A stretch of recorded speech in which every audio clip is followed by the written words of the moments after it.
Drama serial मेरी बहुओं की आने वाली एपिसोड में आप देखने जा रहे हैं कि आसिफ अंबर से कहता है कि मुझे अपने 3 बेटे होने पर बड़ा नाज था, बड़ा गरूर था। आज मेरे बेटों ने ही मेरा ये गरूर खाक में मिला दिया है। एक बेटा एक आवारा लड़की के खातिर हमसे बागी हो गया है। एक बेटा अपनी बीवी के पैसे को देखकर अपने बूढ़े माँ बाप को छोड़ने को तैयार हो चुका है और एक बेटा सिर्फ अपने मुस्तकबिल के बारे में सोच रहा है और हमसे कोई गर्ज ही नहीं रख रहा। हम अकेले कैसे रहेंगे यहाँ।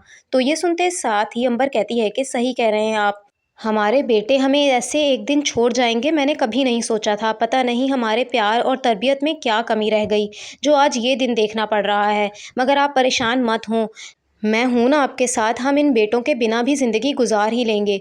तो ये सुनते साथ ही आसिफ कहता है कि कैसे परेशान ना हो, इतने प्यार मोहब्बत से पाला था इन बेटों को और इन्होंने हमारी ज़रा परवाह नहीं की। ऐसे फ़ैसला लेने से पहले सिर्फ अपनी ज़ात के बारे में सोचा इन सब ने। तो ये सुनते साथ ही अंबर कहती है कि मैं जानती हूँ आप इस वक्त किस कर्ब से गुजर रहे हैं। उन्होंने हमारा भरोसा, हमारा मान, हमारा गुरूर सब तोड़ दिया है। सुना तो था कि बहुएं घरों को तोड़ देती हैं, मगर मुझे लगता था कि मैंने अपने बेटों की बहुत अच्छी तरबियत की है और वो कभी इस घर को नहीं टूटने देंगे। मगर मैं गलत साबित हुई, उन्होंने हमारा भरोसा तोड़ दिया। तो ये सुनते साथ ही आसिफ कहता है कि मुझे भी ऐसा ही लगता था कि मेरे बेटे बहुत समझदार हैं, वो घर कारोबार सबको संभाल सकते हैं। मगर मुझे गलत साबित कर दिया हमारे बेटों ने, सब कुछ ख़त्म कर दिया, हमें बिल्कुल अकेला कर दिया।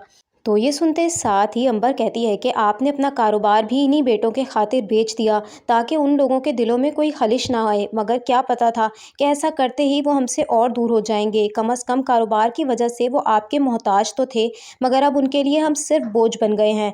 तो ये सुनते साथ ही आसिफ कहता है कि सही कह रही हो तुम, जब तक कारोबार मेरे हाथ में था तो इन सब के लिए मैं बोझ नहीं था, मगर अब हम दोनों बोझ बन गए हैं इनके लिए। हमने इन्हें पाल पोस कर इतना बड़ा किया और आज इन लोगों के लिए हम बोझ बन गए हैं।